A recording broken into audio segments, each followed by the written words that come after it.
There's been both old and quite recent discussion in the realm of MMOs about the ever coming of the age of the Kickstarter MMOs. Kickstarter MMOs are for some the last bastion of hope of being able to play an MMO that is both unique and not afraid to take risk. I wanted to outline some of the big Kickstarter projects and update everyone on their current status and give them a letter grade based on a simple criteria I will later explain. It is a report card.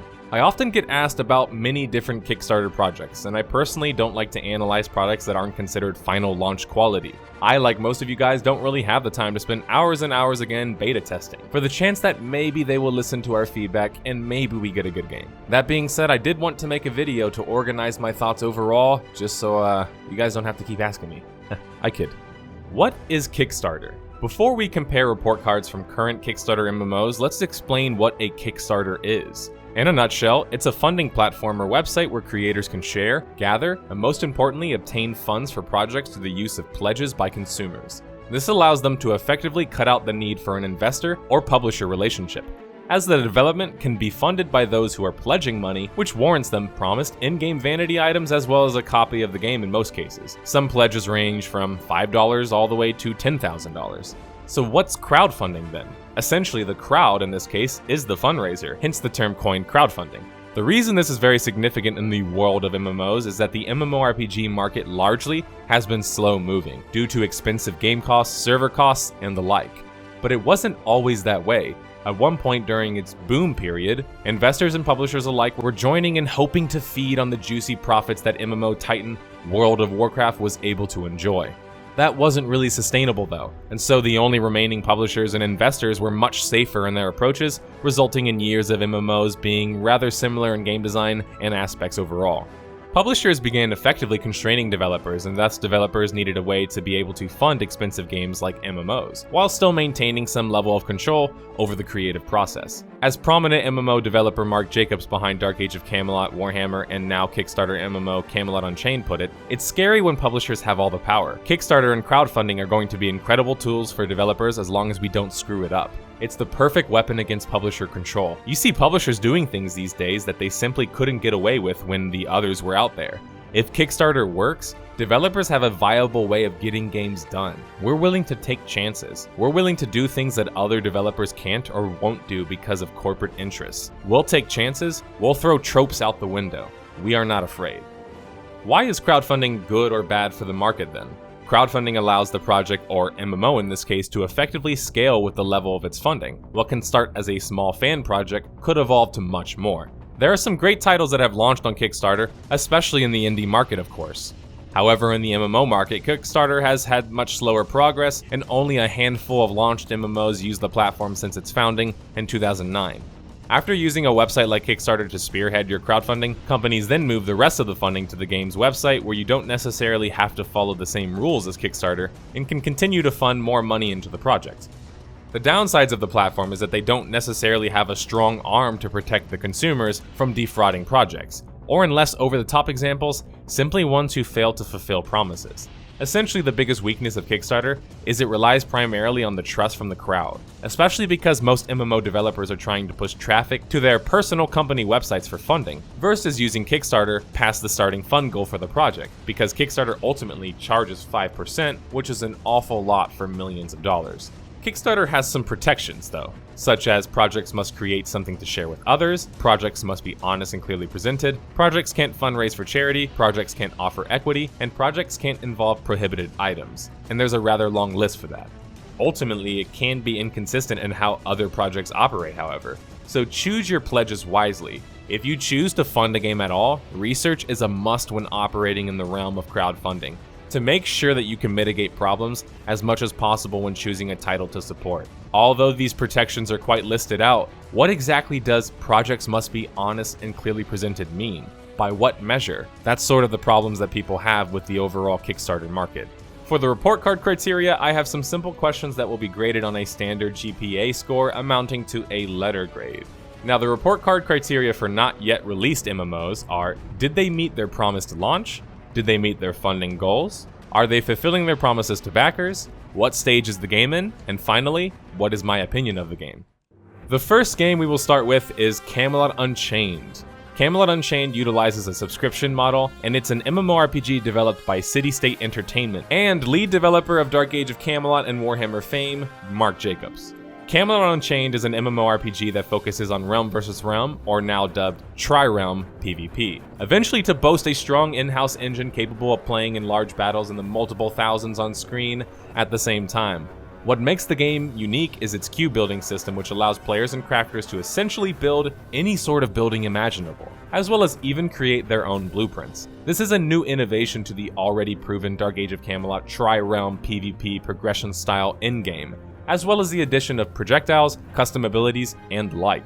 The Camelot Unchained Kickstarter started in April 2nd, 2013. It raised $2.2 million, passing its initial goal of funding. CU by March 2019 had raised a total of $17.5 million, $5 million of that coming from Kickstarter, $5 million from Jacobs himself, and then finally the last $7.5 from minority investors from a NYC private equity firm. Camelot Unchained is targeting a launch sometime in 2019.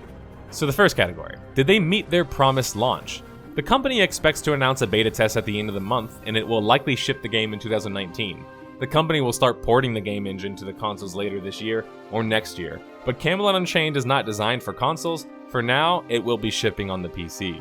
They didn't promise a launch with their Kickstarter exactly, but they did announce one more so recently, and it's set to be 2019, so I'm gonna give them some partial credit here. Did they meet their funding goals? Absolutely. They passed their original $2.2 million goal with 14,873 backers and have totaled now in 2019 at $17 million overall. This makes Camelot Unchained one of the more funded projects. Are they fulfilling their promises to backers? With an unlaunched project, it's hard to say yes definitively. Although CU had delayed their beta a number of times, and the game is currently in closed beta and locked under a lock and key NDA, so you won't really be hearing about the complete thoughts on the game yet, and certainly not mine. That being said, they have flexed their engine, able to get as many as 5,100 arcs, which are basically bots and real players mixed together, on screen at the same time, while maintaining near 30 FPS. Their promise at Kickstarter launch was at least 501 battle, so safe to say they are smashing that big goal. What stage is the game in? Currently, it's in closed beta targeting a 2019 launch, and the cube builder system is open to all backers as well. What is my opinion of the project? Out of all of the Kickstarter projects, I believe Camelot Unchained to be one of the more safer and, frankly speaking, more realistic games. They have a very tangible goal of basically bringing the Dark Age of Camelot realm versus realm formula to the new age, with more sandbox features added and a better engine for performance. Mark Jacobs is a proven name as a storied game developer who already had a game derailed by a publisher in the past with Warhammer Online. With his vision and leadership and weekly updates, the game could be shaping up to be one of the best PvP MMOs ever. A giant large-scale PvP sandbox with intricate building and crafting systems. If all of that goes according to plan, sign me up. Currently, if you want to support the project or play the project, you need to purchase a $60 pledge pack that gives you access to the game, as well as a few other perks. If you want to play the game in a more finished state, I would wait until Beta 3. That's supposed to be the game in as feature-complete of a state as we've seen it thus far. Next to grade, we have Crowfall. Crowfall is to be a buy-to-play game with a premium service. Crowfall is pitched as an MMORPG with RTS-like elements present as well, intending to be a throne war simulator, as creative director J. Todd Coleman said. No subscription required, buy once and play forever. It's like the unholy love of Game of Thrones, EVE Online, and The Walking Dead. Todd Coleman of the niche but well-remembered Shadowbane PvP-focused MMO tried to do a similar game back then. However, with low resources and an old engine, Shadowbane never really quite took off, and that's kind of why I covered it on my channel. There will be 5 systems or instances in the world, known as campaigns. The instances will be the Eternal Kingdom, God's Reach, the Infected, the Shadow, and Dregs, each with a different set of rules dictating them. Each world would be procedurally generated and will go through a cycle of life and death through the different seasons. At the end of the winter, the campaign ends and the world is gone forever, though the players will remain and be allowed to travel to other worlds. Campaigns can last for 1 to 3 or 6 months, or even a year. The only worlds that don't die are the Eternal Kingdoms, where player housing is located. Just as advertised, and frankly since he's been wanting to deliver on since Shadowbane, Todd Coleman is really trying to accomplish the title of a throne war simulator MMO with Crowfall. The Kickstarter campaign for Crowfall started on February 2015 reaching 50% of its target goal in a single day, and ended on March 26, 2015 with a total funding of $1.7 million, surpassing its original $800,000 goal by $966,000. As March of 2019, the total funding for the game has reached $24.7 million, which includes an amount of $1.7 million from pledges collected from Kickstarter campaign, $3.5 million in donations on the Crowfall website, and then there's $16 million in equity from investors, followed by $3 million in licensing. Crowfall makes the majority of its pledge money through selling typical backer packs, guild reservation customization aspects, VIP access, mounts, and of course, like other MMOs, it sells real estate. Did Crowfall ever meet their promised launch date? Well, technically speaking, no. While Crowfall hasn't said for sure when they would be fully launching, they have multiple times made claims about when they would soft launch or when closed beta would come. The past 2 years of the game, they have had 2 major delays, and though it does seem to have a fully live test environment currently running, the game is at update 5.8 pre-alpha, and 6.0 is the targeted full alpha release. Because of all of these delays, which some would argue are par for the course for an MMORPG, especially one being developed in less than 5 years at the moment, however, I have to take off some points because of said missed dates. Did they meet their funding goals? Yes, they met their original Kickstarter funding goal and then some, which is often what you will see with an MMORPG simply due to cost and scale. Are they fulfilling their promises to backers? Besides missing dates, I would say Crowfall has been rather transparent with its backers and those who are interested in it. What stage is the game in? I don't really think Crowfall is in a good state, still being a pre-alpha game. Not to mention I'm not noticing huge increases in polish, something other Kickstarter MMO stablemates are demonstrating to be way better at. That being said, it is playable for those with an alpha pledge, and it does function on a basic level. What is my opinion of the project? Crowfall doesn't really try to sell really big, and frankly speaking, it's focusing on making PvP almost like a lobby shooter of sorts, with servers or campaigns that you can join in on. The only difference is that these can last you up to a year potentially. I think that this is a fairly realistic goal, though I'm not really impressed with the game's current engine or combat performance/flow. The scary thing to me is that I don't see huge improvements whenever I see new game footage for Crowfall, and that might have me a little bit worried. I would say I'm currently not convinced, but as soon as I see animations, performance, and combat flow tighten up, it could be a very fun MMORPG, especially for those with limited time. Crowfall is essentially a contained campaign of sorts, and not really about being this massive persistent universe in the same way that maybe Camelot Unchained is for PvP MMOs. If you would like to try out Crowfall's pre-alpha, you can buy as little as a $50 pledge, which includes Play Now access to the pre-alpha server, a copy of the game, as well as a Beta 3 invite. Next on the list is the often adored and often hated Star Citizen. It's a buy-to-play game with a promise of a cosmetic shop, sort of like Guild Wars 2. Oh, Star Citizen, quite possibly both the most hyped and biggest of the Kickstarter budgets/scopes. Star Citizen, developed by Cloud Imperium Games, with lead developer Chris Roberts of the Wing Commander series, as well as the classic Freelancer. Star Citizen is said to be a true realization of Chris's vision with Freelancer that, while well received, wasn't exactly what was promised. Star Citizen sheds the more multiplayer style of Freelancer and scales up to the massive multiplayer scale. Star Citizen is a sci-fi MMO that boasts to achieve an unprecedented level of realism and being more than just an MMO, but a first-person universe that will allow for unlimited gameplay. With the ability to go from a flying ship to docking at a station and finally even landing on the planet itself, this is a layer of gameplay in an MMO that frankly hasn't ever been done seamlessly.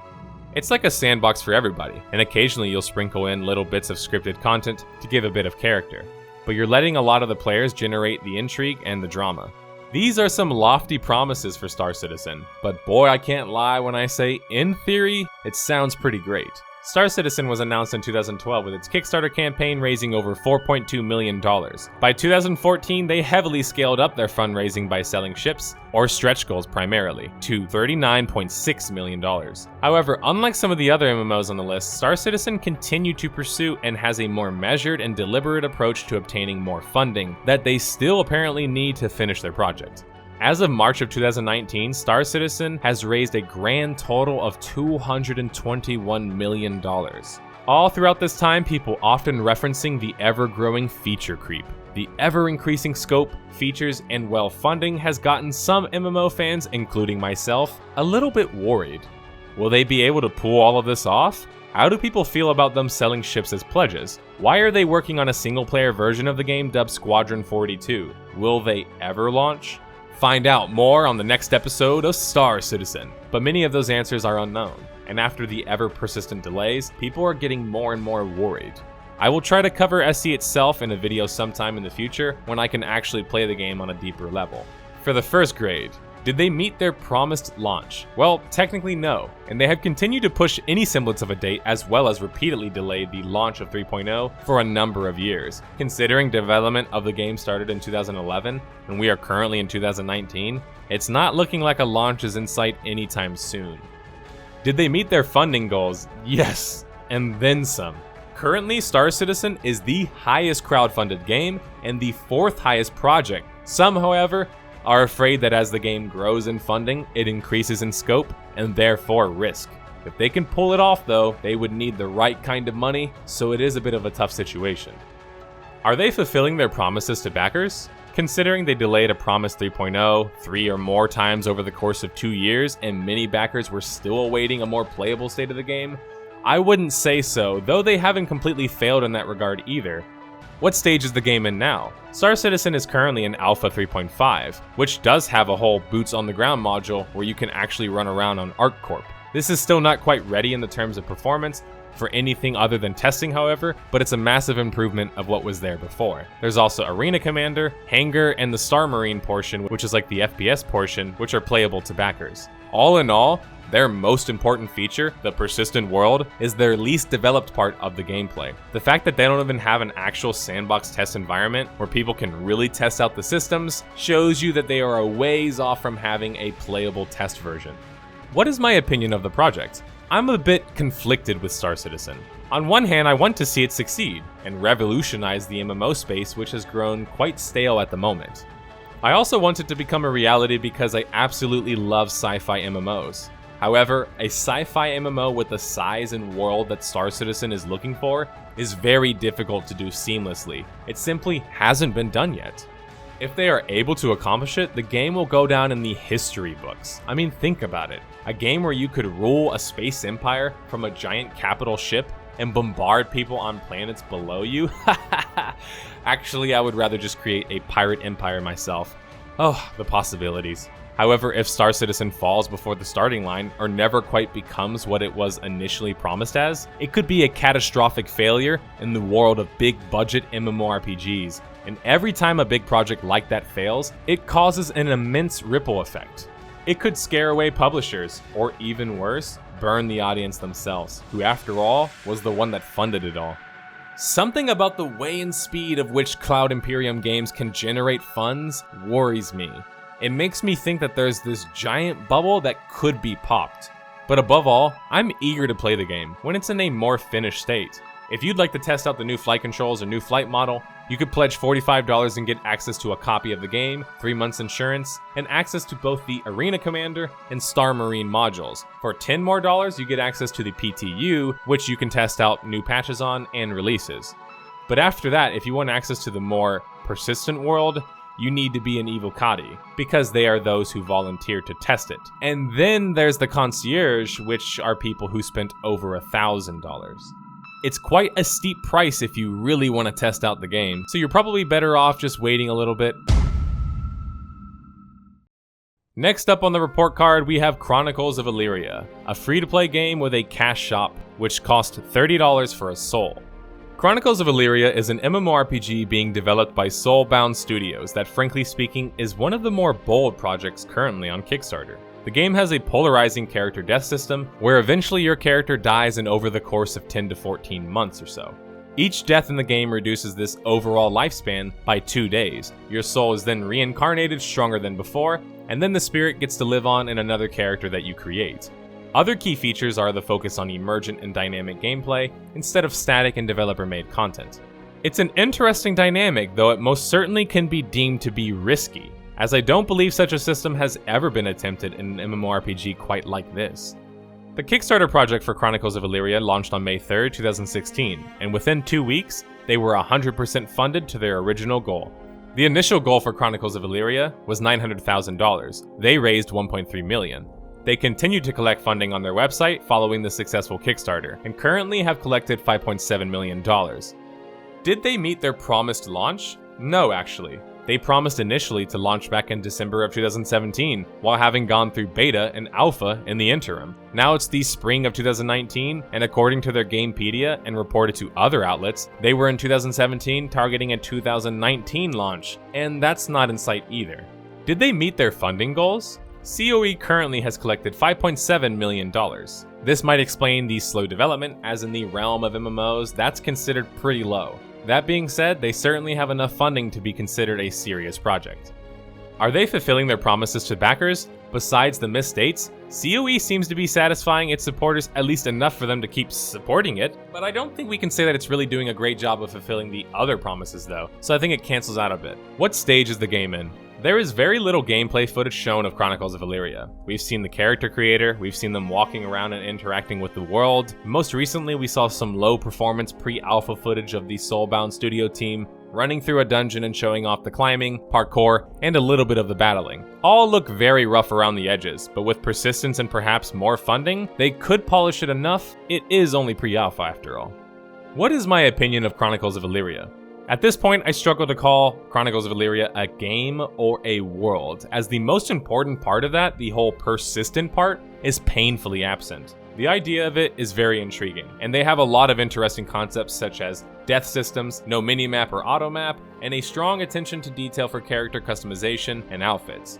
But these are just ideas, really, not really fully showcased yet with actual gameplay footage. Now sure, the game is in pre-alpha, but why even promise such absurd launch dates when you know you can't satisfy those? The game is really yet to be seen. We've seen mostly tech demos in very small instance areas or empty open fields. I don't feel like I can really critique anything else about Chronicles of Elyria, because it's very hard to criticize an idea. It's much easier to criticize its implementation, which in this case would be a finished game. Chronicles of Elyria is nowhere near finished so far, and doesn't have an official launch date currently. It's likely within the next 2 years, though, that we would see something closer to a finished project, or the project could be in serious trouble. This matches the typical MMO timeline, as the game has most likely been under 3 to 4 years of development time. Currently, the game is not playable, and if you want access to Alpha 2, which would be the second alpha, you have to fork over $250. Now sure, this comes with some goodies, but that's quite the steep price for people to get a peek at what you might have under the hood. Ashes of Creation, a subscription-based game with a cosmetic cash shop. Ashes of Creation by Intrepid Studios is an open-world, non-faction-based, no-pay-to-win, high-fantasy MMORPG. That's a mouthful. The Kickstarter for the game launched in 2017, asking for $700,000 in funding and smashing that goal with $3.2 million raised on Kickstarter. We don't currently know their amount of funding. For some reason, it's rather hidden.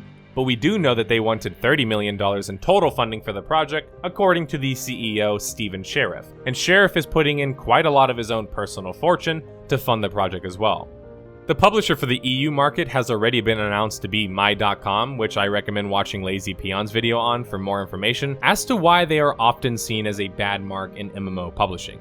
Ashes of Creation's unique features are boasting its Unreal Engine 4, which offers some more beefy gameplay and graphics to the MMO genre, as well as their most defining feature, the node system. As explained on the website of Ashes of Creation, nodes are the heart of the world. They create the ebb and flow of life. At their core, nodes are preset points in the world wrapped in a zone of influence and surrounded by geographic areas that change over time based on player interaction. The world map is divided into regions, with each region containing multiple nodes. As a node advances, it influences the types of content within itself and the surrounding areas. Players do not create nodes, but they are part of the government for a specific node. They have the ability to influence diplomacy and modify building types, constructions, and services within that node. There will be 103 node locations at launch, each with its own impact on the narrative and the development of the world. Essentially, it's the idea of emergent gameplay. Create a bunch of nodes, allow players to capture them, influence them, or take advantage of them. This allows for there to be scarcity of resources, which inherently increases tribalism and therefore conflict, which is very important in an MMO. Did Ashes of Creation meet their promised launch? There isn't a concrete launch date yet, and though many are suggesting 2020, the game is still in its alpha stages, recently reaching Alpha 1 the fall of 2018. The most recent gameplay we have is December 2018, and the game is clearly far more along than it was previously shown. Intrepid also launched a Battle Royale version of the MMO dubbed Ashes of Creation Apocalypse, meant to test their game systems and be a companion to the Persistent World MMO version of Ashes of Creation. Apocalypse is an action combat system, whereas the MMO version is supposed to be a hybrid system that also uses tab target. Apocalypse is currently in open beta, so that certainly puts them a step ahead of other Kickstarter projects, even if it's a beta to essentially test a battle arena version of their MMO. Well, up until they launched the Siege Map module, which is supposed to test the castle siege mechanics. Did they meet their funding goals? Oddly enough, the strangest part about Ashes of Creation is their financial situation. Unlike the other Kickstarter projects, they don't seem to be really transparent about how much of the money is spent, how much is raised, how much is pledged. We just know that $30 million is the number that we keep hearing as being the target budget, but is that goal actually reached? It's not really confirmed anywhere. Intrepid Studios already got in trouble when they breached the Kickstarter policies, and yet no penalty was assigned. They just took all mentions of their referral program, which got them in trouble, off their Kickstarter page and website. Are they fulfilling their promises to backers? I would probably rate AOC as a middle grade in this respect. They are certainly trying to be transparent with dev journals and gameplay live streams. However, I can't still quite shake the financial situation being so hush-hush and them bringing in My.com, which was universally hated amongst backers. Still, despite the mistakes they have made, Intrepid Studios is still pushing and looking to get the Persistent World largely playable this year. What stage is the game in? Ashes of Creation is certainly more polished than the majority of Kickstarter projects, though that's not exactly saying too much. The game clearly does have the usual slew of issues present in an unfinished MMO, but not only do I think the quality overall is better than, say, Crowfall, the feather in the cap of Intrepid Studios is that they are obviously working hard and effectively, as they are making fast progress with the development of the game. What is my opinion of the project? I find Ashes of Creation to be exceptionally exciting in the idea of its node system, as well as a clear focus on the world itself, which is very much needed in current day. My concerns with the game are probably like many of yours. The My.com publishing, them doing some referral system of sorts based on affiliate dollars at the start, as well as why are they even doing Apocalypse in the first place? Is it really just for testing? There are some genuine concerns about the usual polish, the performance issues, and etc. But transparency is a big one too, and although Intrepid Studios has been hush-hush about its financing, they have been relatively open to content creators wanting to learn more about the game and even test it out. I respect them for that. So can AOC's factionless world full of consequence achieve the vision spearheaded by their world system, or node system, and their action/tab target combat systems? For $250 you can get Alpha 2 access, which should be playable soon. But if you want to test out some of the core systems, you can download Ashes of Creation Apocalypse now and play that. Next on the report card is Pantheon Rise of the Fallen. Pantheon Rise of the Fallen is a subscription-based MMO. The MMO put forth by the studio Visionary Realms and CEO Chris Rowan, CCO Brad McQuaid of the legendary EverQuest and Vanguard Saga of Heroes fame. Pantheon Rise of the Fallen is a call to the old EverQuest focus on world and community involvement. Pantheon's crowning feature is a polished and updated old-school MMO formula, one where your role is very unique and you need to meet people and form guilds or groups, and finally, a focus on PvE dungeons and raid content as an adventure party of sorts. The Kickstarter for the project launched in January of 2013, and the game has been in pre-alpha since 2017. Did they meet their promised launch? Visionary Realms had promised at PAX East 2018 that Pantheon would be an alpha by the end of the year. Later that year, they walked back that statement, stating that they wanted the game closer to launch in quality and art and polish. There are no new promises of when to expect alpha, which, like Chronicles of Elyria, means that the game is ways off of a promised launch. Did they meet their funding goals? Actually, Pantheon Rise of the Fallen is one of the few that didn't. It failed its initial 800,000 goal by 340,000 or so, thus turned to their website for crowdfunding where they sold the usual pledges and various levels of testing. They've completed their Series A of funding, which apparently means it allows the company to expand the team in almost every department and bring the game into a semi-private pre-alpha state where external testers and focus groups can begin sampling the game. So technically the game is not completely funded, as they're still striving towards Series B funding. Though to be fair, the CEO of Visionary Realms does have some success in handling venture investments and operating with capital. Based on his work history, Visionary Realms could be in good hands money-wise. Are they fulfilling their promises to backers? Visionary Realms has been rather transparent and open to content creators concerning behind-the-scenes looks. They aren't really hiding anything at this point, just really taking their time with the development of the game. Besides them delaying alpha, there isn't anything too egregious here. It's worth mentioning that it worries me that we know so little about the stage of their funding though, because if they don't have the proper budget, doing a PvE-centric MMO is going to be impossible. What stage is the game in? The game as of 2019 is still in pre-alpha, but it did recently have a number of tests with streamer Carnage and others, doing a dungeon run-through and etc. The character creator is also live for the game, so I would look towards the end of 2019 to see a more playable state of Pantheon Rise of the Fallen. What is my opinion of the project? Pantheon is an interesting title to come out of the Kickstarter MMO realm. It has the main driving force behind EverQuest 1 at the helm of sorts, and although that should have people excited, you have to temper those expectations considering Brad tried to do another spiritual successor with Vanguard Saga of Heroes. That was also covered on the channel. This doesn't mean that you can't trust him to put out a good game. He has a history of not only innovating, but showing a clear understanding of how to make content in an MMO. It just means don't get too excited yet. There are certainly some concerns. Can the old model work in today's market, for example? If it doesn't have enough changes or such, it could just seem the same old for classic fans who might have liked that sort of gameplay, but hoped it would evolve further. Still, it's interesting. Can that sort of EQ-style MMO work, especially from a team who doesn't exactly have a whole lot of resources? I have to say I am a bit worried. I don't think a developer-made content-centric MMO such as a PvE raid or dungeon-focused MMO is very economically feasible.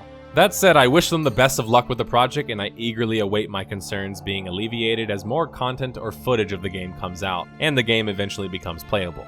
If you want pre-alpha testing, it's going to cost you at least $1,000. And for just regular alpha testing, if the game does proceed to that phase this year, it's $250 at the minimum. Quite the expensive ask for people willing to take the chance on such an ambitious project. I've got some honorable mentions. Maybe these games didn't necessarily get their own dedicated segment, but I'll talk a little bit about them. City of Titans is attempting to be a spiritual successor to the superhero classic MMO City of Heroes. Here's its Kickstarter and a little bit of information about it. Fractured, which is an MMO with MOBA-style combat or action RPG combat, and is attempting to have 3 factions, one a PvP always enabled faction, as well as adding city building. This is a very realistic project, and frankly speaking, compared to the majority of the other projects, it's far more realistic to assume that this one could be successful, especially when it has better gameplay demos already than the majority of the games in Kickstarter. Guns of Icarus Online is a team-based first-person multiplayer airship combat game set in a post-apocalyptic steampunk-inspired world. It's supposed to be a successor to the well-received Guns of Icarus, and Muse Games is dedicated to making the game regardless, so the pledges are more so for the extra content. And finally on the list we have Project Gorgon, which is aiming to be a spiritual successor to the cult classic Asheron's Call. Project Gorgon has a tiny dev team size of 2 people, the lead dev and his wife. They started on Kickstarter and then progressed to early access, which is why I'm not mentioning them at the top. It's still worth mentioning though that they have a more ready product than the majority of Kickstarter MMOs already out there, and you can go play the game for $40 right now.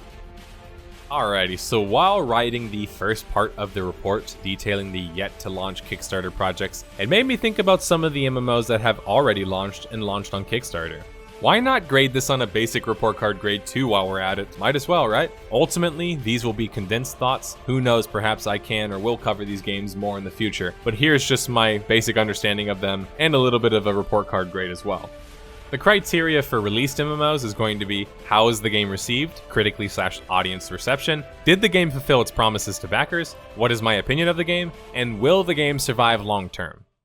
First on the list of Kickstarter MMOs that have launched already, we have Pathfinder Online by Goblin Works Incorporated. Pathfinder Online is a subscription-based fantasy sandbox MMO based on the Pathfinder tabletop game. There is no grinding, no classes, and player structures and housing are an obvious focus, as with most sandbox games. With a focus on trade and making every player useful, it seemed like the perfect MMO for an aspiring D&D fan or a Pathfinder fan. Kickstarter project launched back in 2012 and raised $1 million for their project, being considered fully funded. How is Pathfinder Online received since its launch? Unfortunately, there has been next to no hype concerning the title, and the audience and critical reviews have been rather poor overall. Pathfinder Online unfortunately looks like and plays like it's from 2009, and although tons of classic MMO fans are willing to ignore the looks, myself included, it's hard to go back to a game that frankly looks like a step in the backwards direction. Pathfinder Online doesn't have the big budget of other MMO companies, and frankly speaking, they showcased how even if you get many core MMO systems correct, such as world building, lore, and player involvement, if the core gameplay isn't good enough, people don't really care. The game being a buy-to-play with a subscription seems totally ignorant of the current market as well. Oh well, and the game itself is a PvP-centric game. Yes, Pathfinder is a PvP-centric, ancient-looking and feeling MMO. Those aren't exactly rare statements to utter, but Pathfinder, despite its PvP focus, is just simply not built for PvP performance. Not to mention, the Pathfinder universe would probably have been better off served in the PvE realm. Did the game fulfill its promises to backers? It's hard to answer that question in just a few sentences, but when an idea becomes a game and that game fails to deliver, it's often seen as the game failing to deliver on its backers. It's a shame that many supporters funded the game and unfortunately didn't get the kind of game that they really wanted. That can be the unfortunate reality of the Kickstarter market. As far as I know, the actual promises of features were met ultimately, but when an idea becomes a game, it introduces quite a lot of variables that make things kind of go awry. What is my opinion of the game? Pathfinder Online doesn't take too much deliberation to formulate an opinion on, unfortunately. And that's unfortunate because I love the Pathfinder and D&D worlds, and frankly speaking, love to see more adventure party / pen and paper style MMOs back to the roots of sorts. That being said, Pathfinder Online, unlike Pathfinder Kingmaker Chronicles, fails to deliver and entice people to want to join the Pathfinder world. The combat and animations and frankly just overall polish in Pathfinder Online is just not there. Pathfinder as an IP isn't big enough to carry all of that load, and when examining those involved with the Pathfinder MMO, there's certainly a lot of talent, but not exactly a whole lot of experience in my opinion making the most difficult kind of game there is, a massive multiplayer online game. Will the game survive long term? At this point, it's unlikely that Pathfinder Online survives very long. It's had a number of big layoffs, back in 2015 nearly laying off its entire staff, development being switched to another developer, and finally even their publisher Paizo themselves were struggling to figure out what to do with the game, as quoted.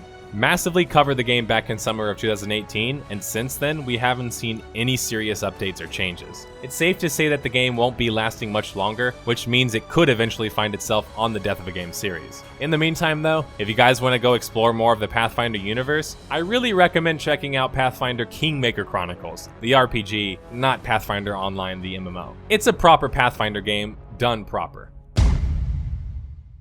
Shroud of the Avatar, a buy-to-play game with a cash shop that became a free-to-play game with a cash shop. Shroud of the Avatar, Forsaken Virtues as its full name is listed, the MMO set forth by legendary developer Richard Garriott of Ultima Online and Tabula Rasa fame. Shroud of the Avatar is considered a spiritual successor to Ultima and is an MMO that focuses on questing, exploration, and world building. The Kickstarter project for SOTA launched in March of 2013, and 22,000 backers pledged $1.9 million to help bring the project to life. Through crowdfunding on their personal website, they raised a reported $11 million in total. Shroud of the Avatar then launched on Steam on March 2018. How has the game been received since its launch?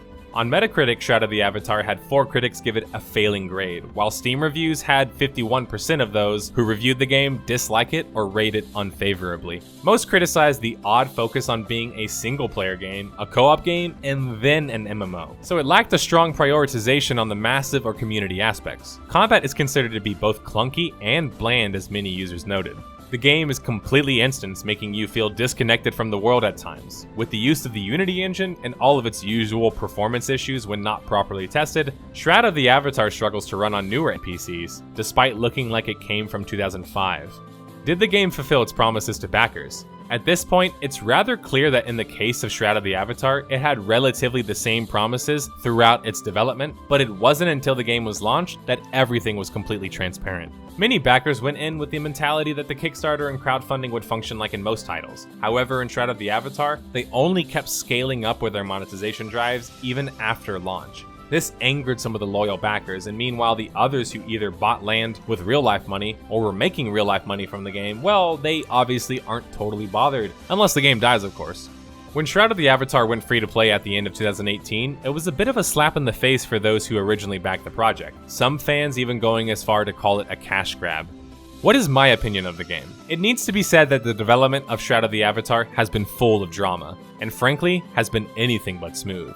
The game has been in the news and rarely for the right reason. As early as 2017, there were already murmurings of mismanagement and backers were already questioning where their money was going. According to the article, Portalarium, the company behind the project, was spending $230,000 a month and had $528,000 in their bank. The creative director, Richard Garriott, stated that they earned the same amount they spend each month, which seems to imply that they're basically going even. I don't know if that's reassuring exactly, but it still doesn't answer the question as to where the other $10 million went. There's just far too much negative that's also associated with Shroud of the Avatar, both in and out of the game. It's no wonder that the game will struggle, and continue to struggle to appeal to a newer audience. The game launched without technically wiping, so all of the people who spent money on land still own that land. This makes it very unlikely that newer players have a shot at acquiring wealth, or even just a land deed period. I struggle to call Shroud of the Avatar an Ultima successor, which is what it gets called repeatedly. The game feels completely instanced and the mechanics are half-baked. The combat, well, there's no reason it should be worse than the game that it's based on. Will the game survive long-term? At this point, it's pretty safe to say that the game isn't going to survive very long.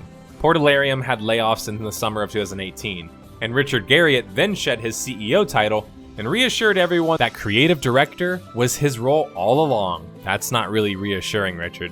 The concurrent player base dropped all the way to 562 players at the time. And then, in March of 2019, Shroud of the Avatar announced that they were giving up their office space because they apparently were nomadic now in structure as a development studio. Many gamers weren't convinced though, and saw this as a clear sign that the studio and the game are in serious trouble. And with the concurrent average players at an all-time low of 205, it might be curtains soon for Shroud of the Avatar. Elite Dangerous, a buy-to-play game that was brought forth by long-standing developers Frontier Developments. Led by David Braben, the lead developer brain behind the Elite name, the first game of the series came out back in 1984 and was all about space travel and exploration. It's often remembered as one of the best games to come from that generation. Frontier Developments continued to put out more Elite games until they hit a bit of a snag. They were struggling to find financing or a publisher willing to do the fourth Elite game. Elite Dangerous Kickstarter was launched on November 2012, and it raised over $2 million. With the rise of Kickstarter, David Braben was eager to utilize the newly found crowdfunding to fund the game he really wanted to create, Elite Dangerous. Elite Dangerous is a multiplayer game that has many MMO-like elements. Like its predecessors, it focuses on exploration, ship travel, and etc. Combat is much more a secondary thing in Elite Dangerous. If you aren't the one for long rides across the galaxy, it might not be the style of game for you. The game officially launched back in December 2014 and April 2015 on Steam.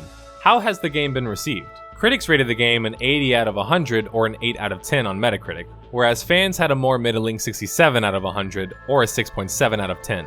Critics enjoyed that the game was deep, had incredible graphics, interesting flight mechanics, and certainly in the simulation territory of game. Though they also mentioned it might be off-putting to new players or too slow-paced for them.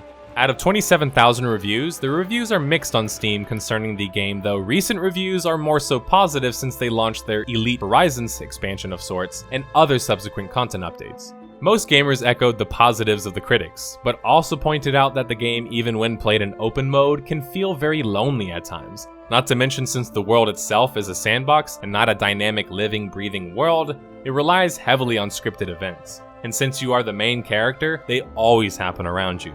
Oh, right. There's 3 modes in Elite Dangerous, so technically it's not a full MMO. You have a solo mode for single players but some carry over to the multiplayer versions. You have the private mode, which is only for friends or guildmates who you allowed to join your world, so to say. And finally, the open world, where for many people, it's seen as a whole lot of negatives, aka the possibility of losing their ship to a player, with very little positive otherwise. That means that the multiplayer feature in Elite Dangerous is actually optional. Did the game fulfill its promises to backers? Ultimately, I would say yes. It seems as if they have stuck true to their main design points raised in their Kickstarter. Though in the case of Elite Dangerous, this might actually be exactly why the title was so niche. It was made for its audience, and that's sort of all it affects really. What is my opinion of the game? Well, firstly, I love space games, and the sci-fi realm in general. Star Wars Galaxies is one of my favorite MMOs of all time. On paper, I would be excited for a game like Elite Dangerous. I just can't help but feel like, though, that the game is more geared towards flight simulator fans than actual sandbox MMO fans. For example, the idea that they give you the ability to not play online and yet still affect the world for some might be cool. I don't like that at all, however, because it allows them to still feel a part of the persistent world of sorts while not actually being in the world. They get all of the positives and basically none of the negatives. And instead of fixing negatives such as being killed or grief by players, Frontier seems to just sort of let it continue on. This easily explains why, although the game clearly sold well, over 1 million copies in fact, it only has a population, according to Steam, of 5,332 concurrent players as of March 2019. This is not counting the console populations, of course, but the point still remains that the players who kind of enjoy the game that Elite Dangerous is are willing to kind of play it offline. And that sort of makes the game not really appealing to me. I love the community aspects of MMOs, and frankly speaking, the idea of crewing a ship in itself is exciting to me. What's not exciting is traveling slowly from galaxy to galaxy, not finding any players because they aren't really incentivized to play the persistent online mode that the game was sort of, well, supposed to be about, right? Or was it? The game from its inception has seemed like a single-player game with multiplayer functions tacked on. Not enough persistence, community interaction, or reasons to keep playing past typical power creeps are 3 key factors as to why I don't play Elite Dangerous. That being said, if you want to leisurely explore a 1-to-1 replica of the Milky Way galaxy in a high-tech ship, I would check the game out. Currently, you can spend just $60 on Steam and you get the base game as well as the relevant DLC expansion content, including Horizons. Will the game survive long-term? At this point, it's the most successful Kickstarter MMO or MOG or massive online game, whichever you'd like to call it. And frankly speaking, it's one of the more successful online space games, period. As long as EVE dominates its niche of PvP and emergent content mixed together, Elite can likely continue to service its more PvE-centric audience. Hex Shards of Fate. From the creators of the World of Warcraft trading card game, Cryptozoic Entertainment came forth the MMO or TCG titled Hex Shards of Fate. Hex was to be a MMO TCG, the first of said genre, with a focus on iconic aspects of TCGs such as trading, organized tournaments, and the like. Hex combined TCG elements with RPG elements, think Hearthstone with more class customization. The Kickstarter for Hex launched in 2013 and raised Cryptozoic over $2.2 million towards the development of the project. The game launched officially on January 2016 and on Steam in April 2016. How has the game been received since its launch? The few critics who did reviews on Hex Shards of Fate 3 years ago rated the game rather favorably, seeing strong potential for the game to become a serious competitor in the TCG space. Scoring an 87 out of 100 out of 7 critics, critics lauded the focus on esports and competition and enjoyed the unique PvE mechanics. Besides the lack of content, the critical opinions were positive concerning Hex, but when it came to user-reported reviews, both on Steam and Metacritic, the title struggled to get above a C rating. Did the game fulfill its promises to backers? Nope, to put it bluntly. Cryptozoic promised in-game PvE raids, guild mechanics, and many other features. Those never came. PvE was hardly updated after launch too, which was really a slap in the face to many of those who originally supported the game. What is my opinion of the game? I think it should be mentioned that Hex had many problems, not just counting the development itself. For example, Wizards of the Coast sued them over game mechanics, art, and names which were settled outside of court. This means that they spent money regardless of the case. Hex also didn't really have the right kind of marketing push, which in a space dominated by 1 or 2 particular entities, it's sort of a death blow in itself. Hex also had failed console ports. For some people, that seemed like a total waste of money. Now, I have never played Hex, I don't even know that the game existed until this point, and the shame is the game actually looks kind of fun, and very well could be a good TCG. Being one of the first MMO TCGs was an immense burden on Hex, and the mismanagement and a few mistakes led to it being one of the most forgotten Kickstarter MMOs of all time. Out of all of the other released projects, it's probably the best from a game design perspective, but it's plagued with so many other issues such as broken promises and a lack of promised content being the chief one.